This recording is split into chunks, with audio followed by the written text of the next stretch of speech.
العجل العجل یا مولا یا صاحب الزمان کہ یہ حکومت صالحین کی ہے. سبحان اللہ. اور صالح کا جو کردار ہوتا ہے وہ کیسا ہوتا ہے؟ قرآن نے فیصلہ کر دیا. قرآن نے بارہا اس حکومت کا جب ذکر کیا تو اس میں یہی کہا گیا کہ صالحین کی. اور سورہ نور کے اندر تو پروردگار نے تھوڑی سی زیادہ خصوصیات بیان کی ہیں. فرمایا کہ یہ وہ حکومت ہے جس میں لوگوں کے دل سے خوف ختم ہو جائے گا. سبحان اللہ. اب یہ جو کچھ بیان کر رہے ہیں اس سے تو خوف بڑھ رہا ہے.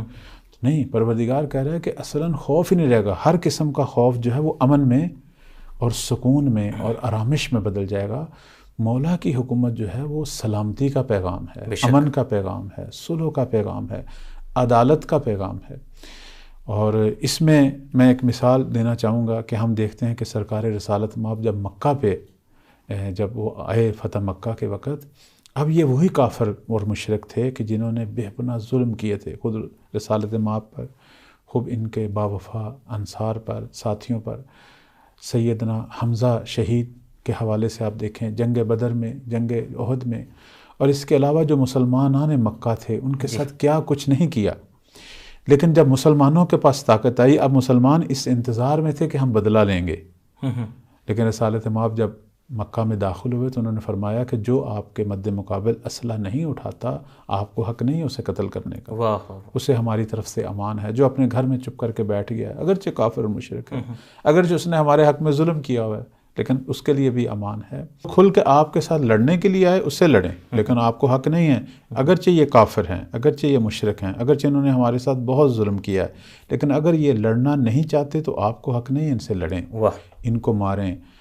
نہیں، پیغمبر نے یہ حق نہیں دیا. یہ وہ اخلاق پیغمبر تھا کہ جس نے اصل میں مکہ کو فتح کیا.